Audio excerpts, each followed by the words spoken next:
Swayam Prabha. Digital India. Educated India.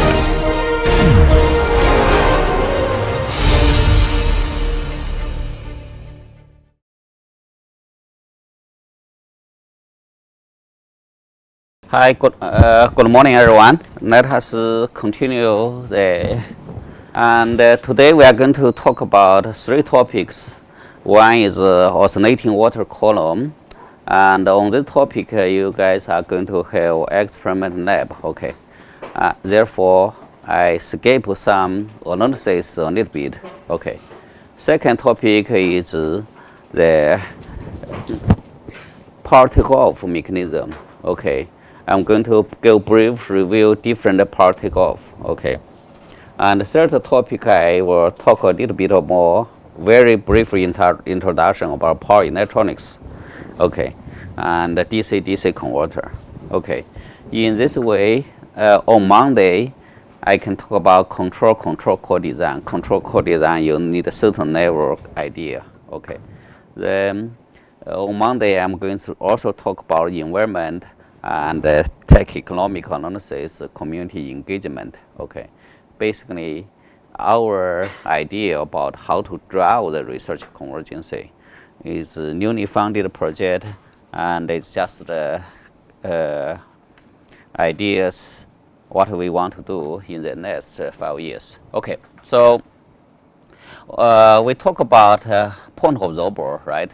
And the buoy, like this system. We also mentioned oscillating surge device, harvest energy from horizontal direction motion.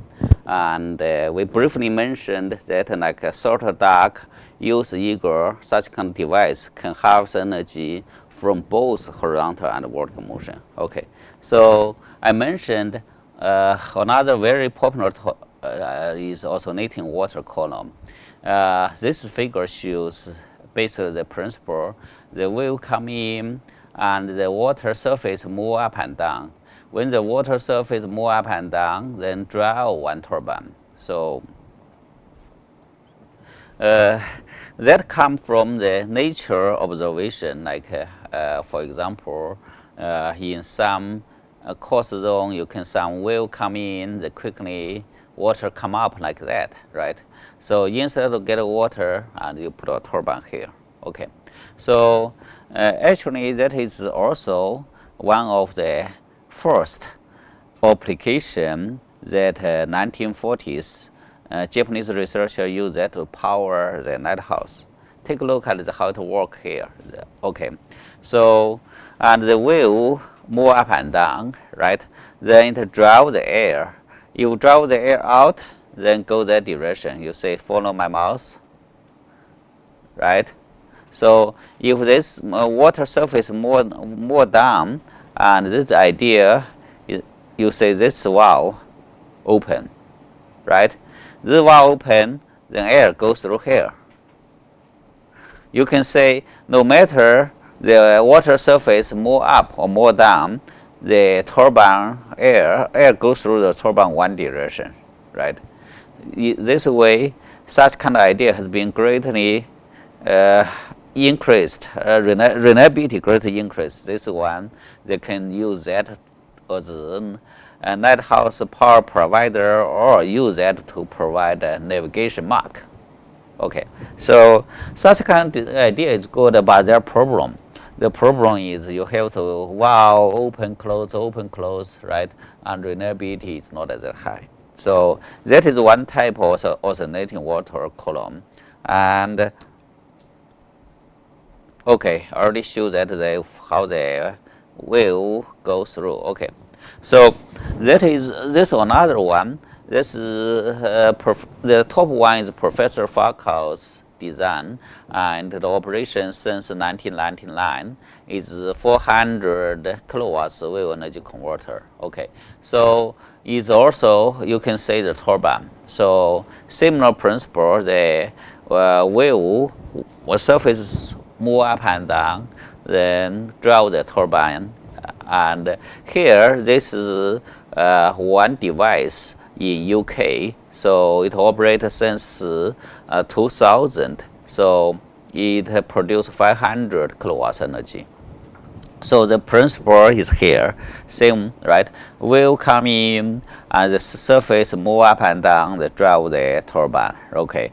And this also drive the turbine. However, different from just now, we saw the turbine, the air goes through the turbine in two directions. Okay, so then we have to this is another one, and it's in Japan, and it's a combination of breakwater and wave energy converter. In principle, is the same. Okay, so this one is Ireland-based company, and they develop different size of device. One device is currently in test in Hawaii water. The claim is 500 kilowatts wave energy converter, and I look into specification. The generator 130 watts is like that. I don't have the test data how much they can generate. Okay, so that type of wave energy converter developed by some research in China. Okay, so this is like a back bend duct buoy. So you can say this water like that move up and down and drive the turbine. Okay, no matter what, all the turbine is a special turbine. What I mean, the air get in and out. What do you think the turbine rotate? You have air in and out. Can you imagine what kind of turbine it is? You will have regular fan, right? Air in one direction, air out another direction, right?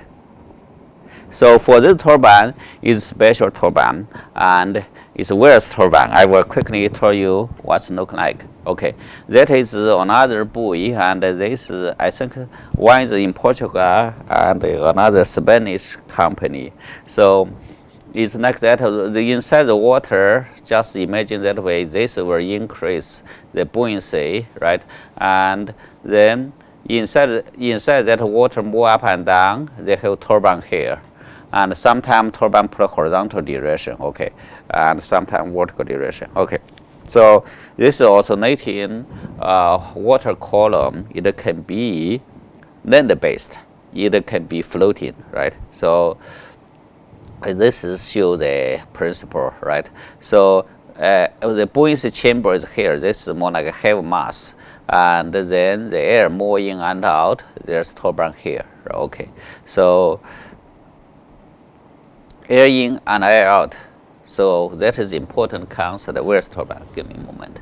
Where's turbine? Where's is the inventor's name? Okay, and so where's invented the turbine? It's like this way. Okay, so when the air move up the dash line, okay, it drives the turbine, right? When the air move down, they drive the turbine too.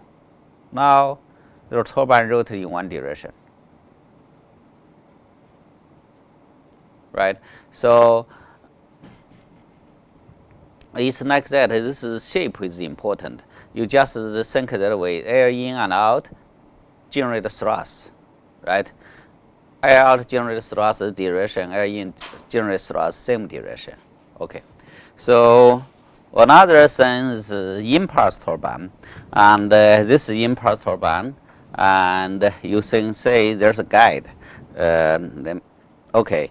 When the air go one direction like this way, so you can imagine that way. This is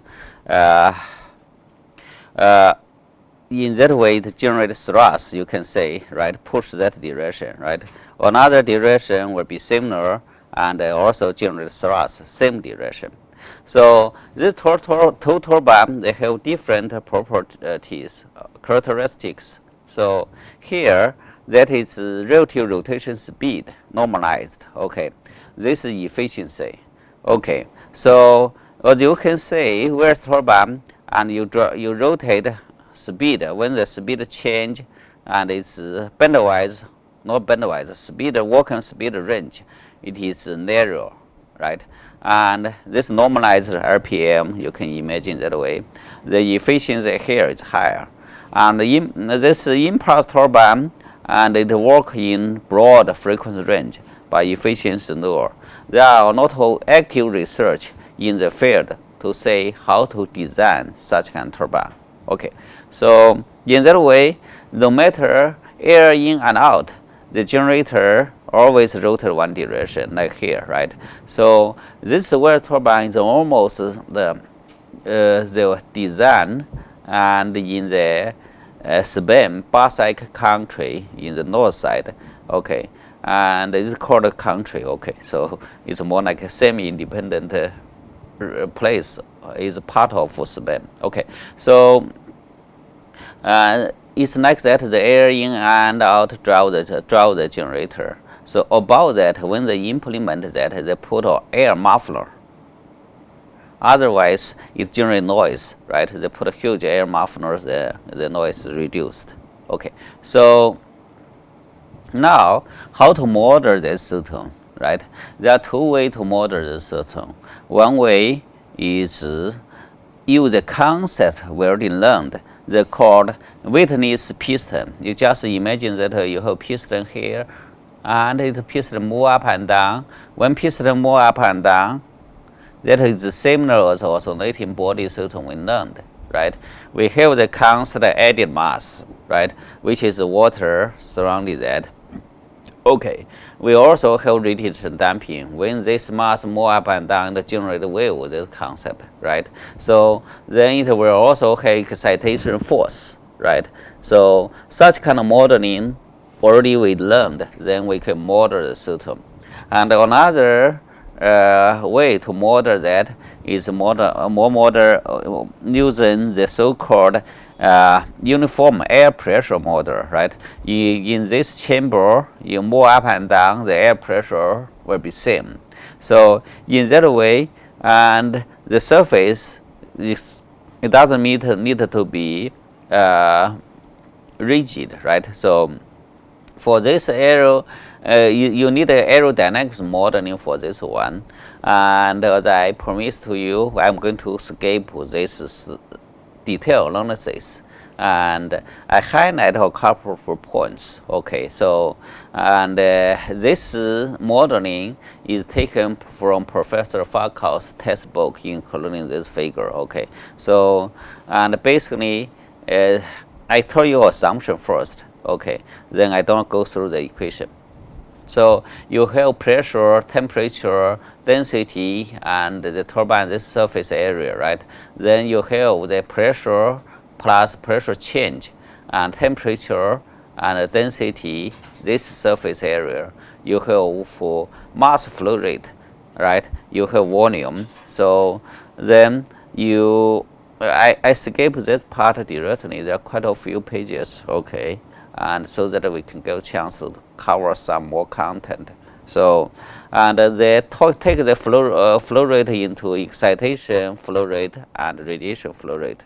So then write mass flow rate relationship, and eventually have some assumption, use ideal gas condition. Okay, so this air turbine dynamics you normalize based on the rotation speed and pressure and power output. Okay, it's normalized. Okay, so important part I want to point out like that. Okay, so to understand the important conclusion here, I will introduce the flow rate and pressure relationship, right? And usually this is in proportional with some coefficients. The coefficients, it can be complex number. The complex number, what does it mean? The flow rate and pressure, there's phase difference, right? There are real part, imaginary part. Real part we call the conductance. Imaginary part we call the susceptance. That is similar as what we learned, and in the system, control system, real part, imaginary part. If you have electric circle, right, you have, for example, impedance, you have resistor, you have inductor. Okay, so now let us say the physical insights here. Okay, so and you want to have, I open here. Okay, one is mass flow rate and dimension pressure and power output. There's a condition to maximize the power output. So there's a similar, say, this resonance condition. Inside the chamber, there's resonance. Okay, and there's a damping condition. In principle, is same as what we learned the point absorber case. You want to maximize our power output. The system, there's resonance. Okay, then there's damping condition. Then you can maximize our power output. So anyway, these two approach, and there's a relationship. Okay, basically, and this radiation damping and how is it related together. Okay, two ways. Okay, so added mass here, how is it related? Okay, and the excitation force and the excitation flow rate. Okay, so I skip the detail, and if you have interest, I suggest you read Professor Farkow's textbook. Okay, and he's an expert in this field. Okay, so there are also time domain analysis. Okay, I skip this technical details. Okay, it's very interesting the modeling part. Okay, so now with the I will continue next topic about power takeoff. Okay, right, and this is backward bend duct buoy. So this is usually called a BBDB. Okay, that is very popular design here. Okay, so and his question just now is that design we don't have such kind of bend duct. So anyway, different design. Okay, and you can read some literature why they put some such kind of bend. Okay, so this is another design, right? Just like that way. Oscillating water column, there are many type of different design, even the turbine, and you can, this is turbine, this is in rotation, this is fixed, right? And even there are many different turbine design, and for example, Professor Farcow and his colleague Professor Gauta at Portugal, they design some active vent, and then they can active, if air go one direction, they adjust the vent angle dynamically, and then get better efficiency. Okay, so there are some active research. We also have some research how to design this guided vent, and so that reduce the vortex in the system, improve the efficiency. Okay.